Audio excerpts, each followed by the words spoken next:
Ok les amis, c'est parti pour un exercice sur l'effet photoélectrique, un exercice dans lequel on va calculer un rendement quantique. Qu'est-ce que c'est que ce truc? On va le découvrir tout de suite ensemble en faisant l'exercice, en lisant les questions et en allant jusqu'au bout de l'exercice où on calcule le fameux rendement. Alors avant toute chose, bien sûr, comme d'habitude, si cette vidéo te plaît, n'hésite pas à la partager, à la diffuser autour de toi parce que c'est comme ça que tu participeras à faire connaître mon travail. N'hésite pas également à t'abonner à ma chaîne si tu veux voir toutes les dernières vidéos qui sortent au fur et à mesure. Abonne-toi à ma chaîne, en plus, une façon là encore de me soutenir. Surtout que l'audience principale de ma chaîne, à l'heure où je te parle, est constituée principalement de non-abonnés. Je crois que c'est 70% de l'audience qui est faite par les non-abonnés. Du coup, n'hésite pas à t'abonner à cette chaîne si mon travail te plaît. Ok, on démarre tout de suite sur l'exercice, c'est parti. On éclaire la cathode d'une cellule photoélectrique au potassium par une source lumineuse de longueur d'onde 490 nanomètres, dont la puissance de rayonnement est de 4,5 10 7 watts. Le travail d'extraction du potassium est phi égale de 29 électronvolts. Première chose, ici il note le travail d'extraction phi. Je sais que dans d'autres bouquins, le travail d'extraction est noté. Donc ici c'est noté phi. Je vais renoter la valeur. Dans d'autres bouquins, on peut noter WEXT comme travail d'extraction. Donc après, adapte évidemment l'écriture à ce qui te correspond le mieux, à ce qui correspond à ton cours bien sûr. Donc on a le travail d'extraction. Première question, qu'est-ce qu'on nous demande? On nous demande l'énergie des photons et on nous demande de vérifier que l'extraction des électrons est possible. Donc ici c'est de la question de cours avec une petite formule. Alors l'énergie des photons, je vais la noter, je vais la noter comme ça. H fois C sur lambda. Normalement tu connais cette formule, tu l'utilises depuis la première puisque tu l'as découvert la première fois en première spé physique chimie.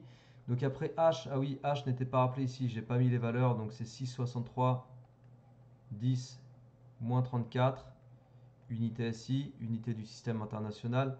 C, 3 10 puissance 8, unité SI, donc c'est des mètres par seconde. Et puis lambda, 490 fois 10 moins 9, je convertis tout de suite, je mets ça en mètres. Ok, donc c'est parti. Je remplace par les valeurs, j'écris pas les valeurs, hein, je fais directement à la calculatrice. Donc 6, 63, 10 moins 34 fois 3 10 puissance 8 sur 490 10 moins 9. Donc ça nous donne environ 4,06 fois 10 puissance moins 19 joules.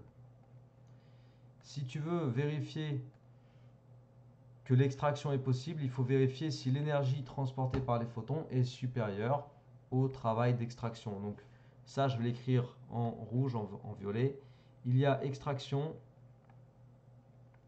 si E photon supérieur au travail d'extraction. Par contre, du coup, si tu veux comparer, il faut que tu mettes dans la même unité. Donc là, l'unité, c'est l'électronvolt. On va mettre le rapport de conversion pareil. Je ne l'ai pas écrit, mais c'est rappelé dans tous les bouquins. Ça, tu sais que 1 électronvolt, c'est l'équivalent, on va éviter de mettre un égal, de 1,6 fois 10 moins 19 joules. Ok, c'est le rapport. Donc après, on va convertir 2,29. Donc pour convertir, on multiplie juste par 1,6 10 moins 19. Donc 2,29 fois 1,6 10 moins 19. Donc ça nous fait environ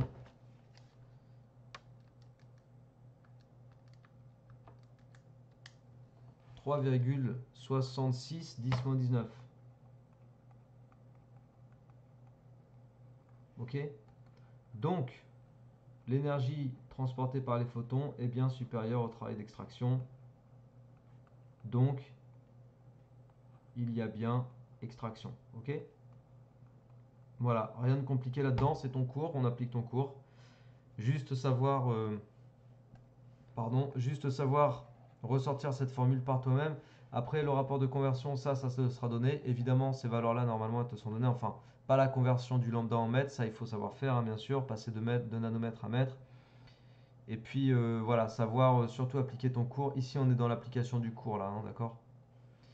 Calculer le nombre de photons reçus en une seconde. Là, c'est un petit peu plus, voilà, faut être un peu plus autonome sur la technique à utiliser pour le nombre de photons en une seconde. Il faut avoir une idée de ce qu'on recherche. Donc, en fait, ici, tu as l'énergie d'un photon, ce qu'on a calculé là. Là, c'est l'énergie d'un photon. Et après, il faut interpréter correctement l'énoncé. Et l'énoncé te dit que le rayonnement incident transporte une puissance ou correspond à une puissance de 4,5 10-7 watts. C'est quoi une puissance? C'est une énergie par unité de temps. Une énergie par seconde. C'est des joules par seconde. Ok, des watts, c'est des joules par seconde. Donc, on sait que le rayonnement, il transporte 4,50 10-7 joules chaque seconde. Regarde ce qu'on va faire. On va donc utiliser notre relation. Donc, pour la question 2, on cherche le nombre de photons. Nombre de photons que je vais appeler grand N, PH. Nombre de photons. Donc le nombre de photons, je pourrais l'avoir si je divise l'énergie totale du rayonnement par l'énergie d'un seul photon. Si je sais qu'un seul photon transporte cette énergie-là, et si je connais l'énergie totale du rayonnement, j'ai plus qu'à diviser le total par cette énergie-là, j'aurai le nombre de photons. Ok? Comment est-ce que j'accède à l'énergie totale? Eh bien, la puissance, c'est égal à l'énergie totale que je vais noter E tot divisé par le temps, delta T. Ce qui m'amène à dire que l'énergie totale, c'est égal à la puissance fois delta T. Delta T qui vaut juste une seconde. Et la puissance qui t'est donnée dans l'énoncé. Donc, le nombre de photons, on va éviter les calculs intermédiaires. Je vais faire directement, écrire directement la relation pour accéder au nombre de photons. Le nombre de photons égale l'énergie totale du rayonnement divisé par l'énergie d'un photon. Et après, je remplace l'énergie totale par P fois delta T divisé par l'énergie d'un seul photon. Voilà, et c'est tout. Pour ce qui est des unités, évidemment, ici tu te mets en watts, là en secondes, et ici en joules. Je te rappelle que les watts, c'est des joules par seconde. Ok, donc joules par seconde fois des secondes, ça reste des joules. Et joule sur joule, sans unité, donc on aura un nombre qui correspondra au nombre d'entités photons.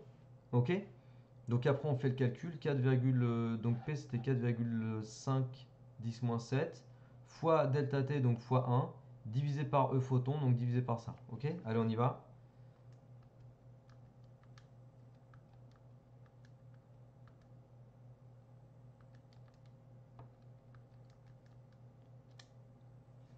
Donc ça nous fait 1,11 10 puissance 12. 1,11 10 puissance 12 photons. Voilà pour la réponse à la question 2. Question 3. Ah, question 3, pareil, elle est intéressante parce que du coup, on va chercher une autre formule encore. C'est pour ça que j'aime bien cet exercice parce que on fait appel aussi à ce que tu sais faire via d'autres chapitres. Sachant que l'on obtient une intensité de 2-10-8 ampères lorsque tous les électrons arrachés à la cathode arrivent sur l'anode, calculez le nombre d'électrons extraits de la cathode en une seconde. Donc on raisonne toujours sur une seconde. Et là, qu'est-ce qu'on sait? On nous donne l'intensité et on sait relier l'intensité au nombre de charges. Parce que là, on nous parle d'électrons, ok? Donc on est purement dans l'effet photoélectrique, puisque avec un certain nombre de photons, qu'on vient de calculer, 10 puissance 12, on va arracher un certain nombre d'électrons et les faire aller jusqu'à l'anode. Et on a une circulation d'électrons, donc une intensité, ok? Une intensité de 2-10-8 ampères. Et donc, comme je te disais, on peut relier l'intensité à la charge totale, sachant qu'un électron transporte une charge de moins E, moins 1,6 10-19 coulombs. Donc ça veut dire que un certain nombre d'électrons va transporter une charge totale. Cette charge totale, on peut la calculer. Tu sais comment? Eh bien, en appliquant une formule pareille que tu as vue sur la première fois que tu l'as rencontré normalement, c'est dans ton programme de première spé physique chimie. On sait que la charge totale, non, on sait que l'intensité, pardon, l'intensité c'est égal à Q divisé par delta T. Et là, peut-être tu dis, ah mais ça je l'avais oublié, comment on fait pour se souvenir de ça? C'est pas possible, c'est loin, etc. Il y a un truc dont je t'ai parlé dans certaines vidéos où je te donne des conseils pour bien assimiler tes cours, bien comprendre tes cours de physique-chimie notamment. Et cette chose dont je t'ai parlé, c'est de comprendre les formules. Et je me souviens très bien que dans cette vidéo, je mettrai le lien au-dessus de ma tête. Si je la retrouve, on va essayer de le faire. Je vais essayer de mettre le lien au-dessus de ma tête, faut pas que j'oublie. Si j'oublie, mettez-moi dans les commentaires. Il y a un truc que j'avais dit concernant cette formule, j'avais dit que l'intensité, c'est un débit de charge. Ok, l'intensité, la formule de l'intensité, quand on la voit en première, c'est un débit de charge. Et bien ce truc-là, si tu assimiles, quand tu vois cette formule-là en première, quand tu l'assimiles en disant ah mais du coup l'intensité c'est un débit de charge puisque je regarde le nombre de charges qui vont transiter dans le circuit par unité de temps, donc c'est un débit de charge. Et bien si tu assimiles ce truc-là, au moment où tu vas avoir besoin de retrouver cette formule ou de la réexploiter, dans ta tête, ce sera beaucoup plus facile de retenir ah mais oui, l'intensité c'est un débit de charge parce que tu vois, tu associes une micro-histoire au truc. C'est beaucoup plus facile de retenir ça que de retenir la formule parce qu'autant tu vas la mélanger la formule. Si ça se trouve, en terminale, un an après avoir vu cette formule en première, peut-être que tu vas avoir envie d'écrire ça. Et si la formule ne fait pas sens pour toi, effectivement, tu verras aucune différence entre ça et ça. Tu vois? Surtout que là, on est avec des unités genre ampères, coulomb, seconde. Pour te souvenir que des ampères, c'est des coulombs par seconde. C'est vraiment chaud. Donc, il vaut mieux avoir une idée concrète de ce que représente la chose. En l'occurrence, une intensité, c'est un débit de charge. Et si je sais ça, si je retiens ça, j'ai aucune hésitation au moment d'écrire ma formule. Ok? Donc voilà, après pour les unités, ici tu te mets en ampères, ici tu te mets en secondes, et puis là tu te mets en coulomb. Donc ça, cette formule, elle va me permettre d'accéder à la charge totale Q. Donc Q, la charge totale qui va transiter du fait des électrons, elle est égale à I fois delta T. D'accord? Sachant que un électron a une charge de E en valeur absolue, donc Q électron, la valeur absolue de Q électron c'est E, voilà, c'est ça que je voulais dire. Donc sachant qu'un électron en valeur absolue transporte une charge égale à petit e, alors le nombre d'électrons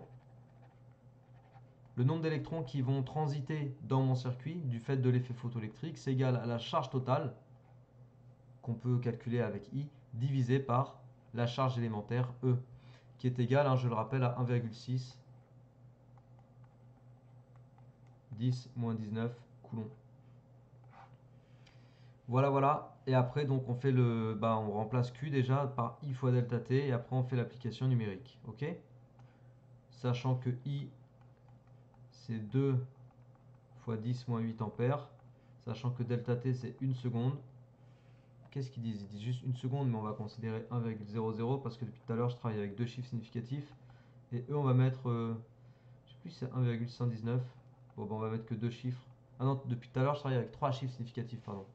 Mais on mettra que deux chiffres significatifs, là c'est pas grave. Donc le nombre d'électrons, ça nous donne quoi quand on applique? Alors, tac tac tac, 2, 10 moins 8, divisé par 1,6. Ça nous fait 1,3 environ 10 puissance 11. Voilà, électrons. Ok? Donc intéressant cet exercice, n'est-ce pas? Rien que pour le fait d'aller chercher des formules un peu à droite à gauche. Donc on a déjà rencontré la formule énergie du photon égale Hc sur lambda, mais bon, ça c'est classique. Sur l'effet photoélectrique, on la retrouve de toute façon. On a utilisé la formule de la puissance et la formule de l'intensité avec l'intensité charge-durée. Déterminer le rendement quantique de la cellule, c'est-à-dire le rapport du nombre d'électrons extraits sur le nombre de photons reçus par la cathode. Donc en gros, par rapport aux photons réceptionnés, on va voir combien d'électrons on extrait. On appelle ça le rendement quantique de la cellule. Allez, c'est parti. Donc pour le rendement quantique, question 4. Comment on va l'appeler? R. R égale le nombre d'électrons sur le nombre de photons. Donc le nombre de photons, je sais que c'était 1,11 fois 10 puissance 12. Et le nombre d'électrons, je dis quoi? 1,3 10 puissance 11. Ouais. Bon, ça va faire environ 0,1 quoi. Donc 1,3 10 puissance 11 divisé par. Voilà, donc environ 0,12. Donc un rendement quantique de 12%. Et voilà, j'espère que cet exercice t'a plu. Je pense qu'il était pas mal sur l'effet photoélectrique. C'est assez intéressant de faire ce genre de petit exo. Donc si ça t'a plu, encore une fois, n'hésite pas à partager autour de toi. Si tu veux aller plus loin sur les cours en maths physique, n'hésite pas à regarder sur mon site internet. Tu as aussi tout un tas d'autres supports. Tu as les fiches synthèse, tu as les exobilans de physique chimie de niveau terminal. Tu as des vidéos synthèses de cours aussi pour les terminales, pareil, physique chimie et un petit peu de maths. Donc tout ça, c'est sur mon site internet. Tu as le e-book aussi, le e-book pour t'apprendre à développer un bon mental, un bon état d'esprit. Tout ça, c'est assez important. Tu peux aller voir, tu as le lien en descriptif de la vidéo. N'hésite pas à aller voir si tout ça t'intéresse. Ok? D'ici là, travaille bien, motive-toi bien et je te dis à la prochaine. Ciao!